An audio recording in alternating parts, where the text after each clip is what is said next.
तो गाइस फिर से मैं एक नई कहानी लेके आ चुका हूँ जिसका नाम है पागल भूत। तो चलिए देखते हैं। मंगलमपुर नाम का एक छोटा सा गांव था।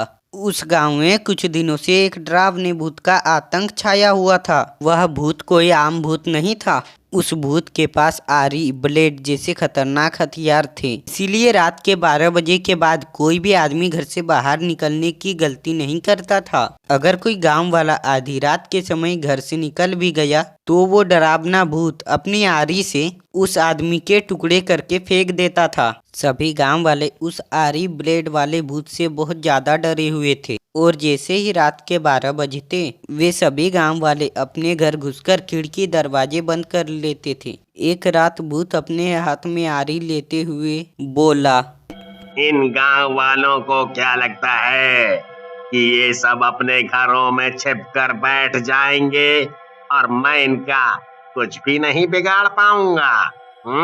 तब एक गांव में रहने वाला मनीष अपना सब्जी का ठेला लिए जल्दी जल्दी अपने घर की ओर जा रहा होता है। आज बाजार में हमारी सारी सब्जी तो बिक गई, पर हमका घर पहुंचने में आधी रात हो गई। बस भगवान, अब आप हमारी रक्षा करना और कछु हो जाए बस रास्ते में हमका वो आरी वाला भूत ना मिले। भूत जोर से हंसते हुए बोलता है, बहुत दिनों से मेरी आरी खून की प्यासी थी। आरी से तेरे टुकड़े करने में मुझे बहुत मजा आएगा। ऐसा बोलकर भूत अपने आरी से मनीष को काट डालता है और उसके टुकड़े करके गांव में फेंक देता है। फिर अगले दिन रात के करीब 1 बजे एक शराबी अपने नशे के धुन में गुनगुनाता हुआ अपने घर की ओर जा रहा हो। तभी भूत की नजर उस शराबी पर पड़ती है।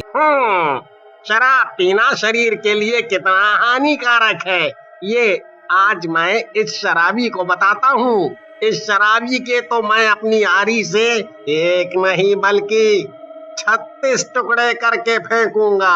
36।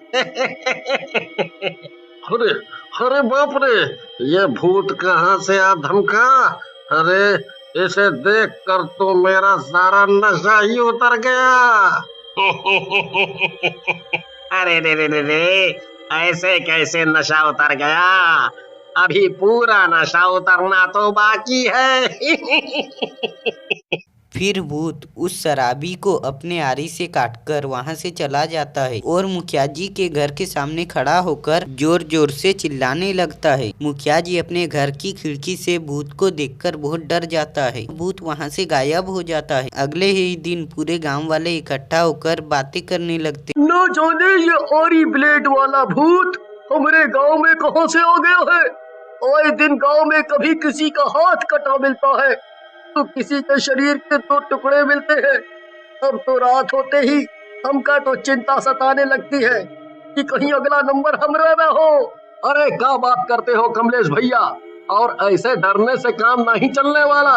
हम गांव वालों को कछु तो करना चाहिए। हम सभी लोगन का गांव में पूजा करानी चाहिए जिससे वो भूत हमारे गांव से हमेशा के लिए गायब हो जाए या जहाँ से आया है वहाँ वापस चला जाए। सभी गांव वाले भोलू की बात पर सहमत होकर गांव में पंडित जी से पूजा करवाते हैं। गांव में पूजा करवाने के बाद से गांव में रात को कुछ दिनों से भूत का दिखना बंद हो गया। इसीलिए गांव वालों के मन में से भूत का डर कम हो गया था और खेतों में काम करने लगते हैं। कि तभी दिन के समय रास्ते में कमलेश की पत्नी मीरा को अपने सामने भूत दिखाई देता है। अरे दैया, ये का हुई गवा। ये भूत इतनी टीक दोपहरी में कहाँ से आधम का। हाय रे दैया, हमका तो बड़ी डर लागत है रे।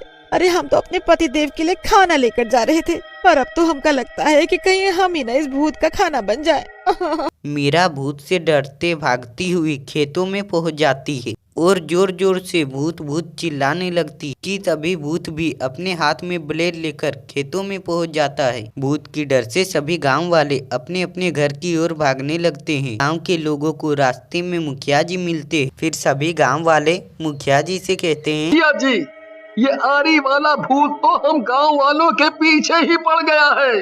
अरे आज तो इसने कमलेश भैया को अपने ब्लेड से काट काट कर घायल कर दिया। तभी गांव में एक महात्मा आते हैं जिन्हें देखकर मुखिया जी उन महात्मा से कहते हैं, गुरुजी, हमारी मदद कीजिए।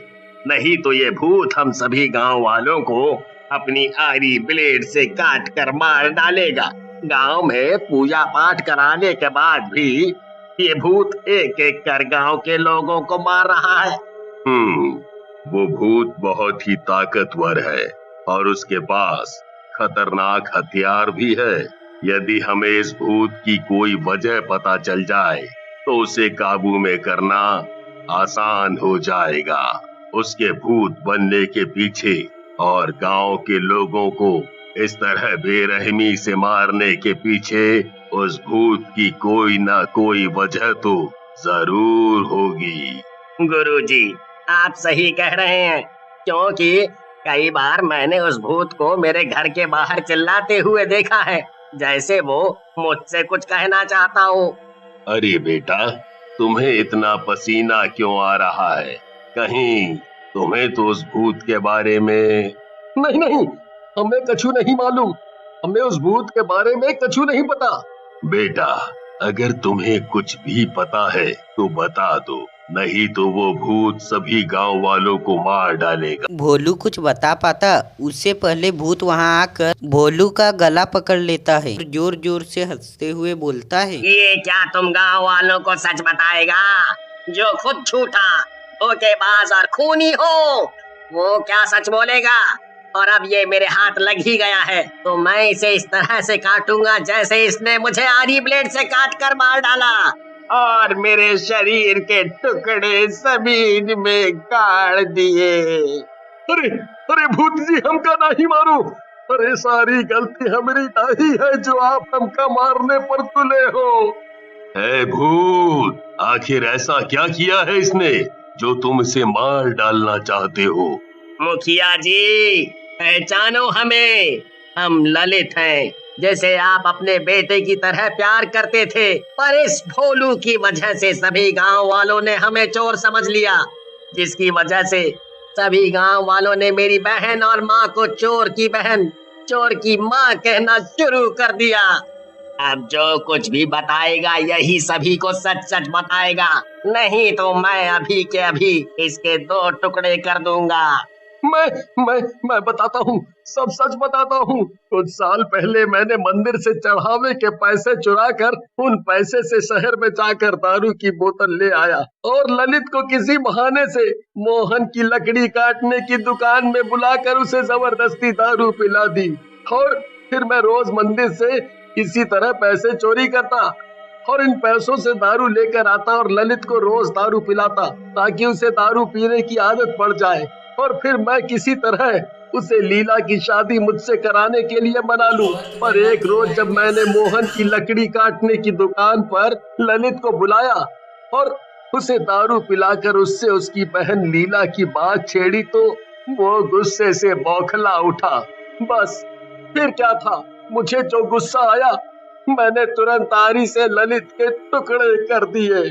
मुझे मारने के बाद भी इसका पेट नहीं भरा, इसलिए मंदिर से भगवान की मूर्ति चोरी कर उसका नाम मुझ पर लगा दिया और सभी गांव वालों को ये बोल दिया कि मैं मूर्ति चुरा कर शहर भाग गया हूँ। भूत अपनी आरी हाथ में लेकर बोलता है, तो अब बताओ मुखिया जी, इस भोलू को क्या किया जाए जिससे मेरे परिवार को गांव में सिर उठाकर रहने का मौका मिले और मुझ आरी ब्लेड से मरे हुए ललित को भूतिया जिंदगी से मुक्ति मिले। इस भोलू और मोहन को भी वैसे ही मारा जाए जैसे इसने तुम्हें मारा था और गांव में रहने वाले सभी लोगों को तुमसे हाथ जोड़कर माफी मांगनी होगी, जिससे तुम्हारे ऊपर लगे चोर के कलंक से तुम्हें मुक्ति मिले। फिर सभी गांव वाले भूत से हाथ जोड़कर माफी मांगते हैं। फिर भूत अपने आरी से भोलू और मोहन के टुकड़े करके मार देते हैं। उन दोनों के मरते ही भूत की आत्मा को शांति मिल जाती है और वे वहां से गायब हो जाता है। भूत के गायब होते ही सभी गांव वालों को चैन की राहत मिलती है। तो गाइस, ये कहानी आपको कैसी लगी आप हमें कमेंट में जरूर बताइए और वीडियो को लाइक और चैनल को सब्सक्राइब कर दें। मिलते हैं नेक्स्ट वीडियो में, तब तक के लिए बाय।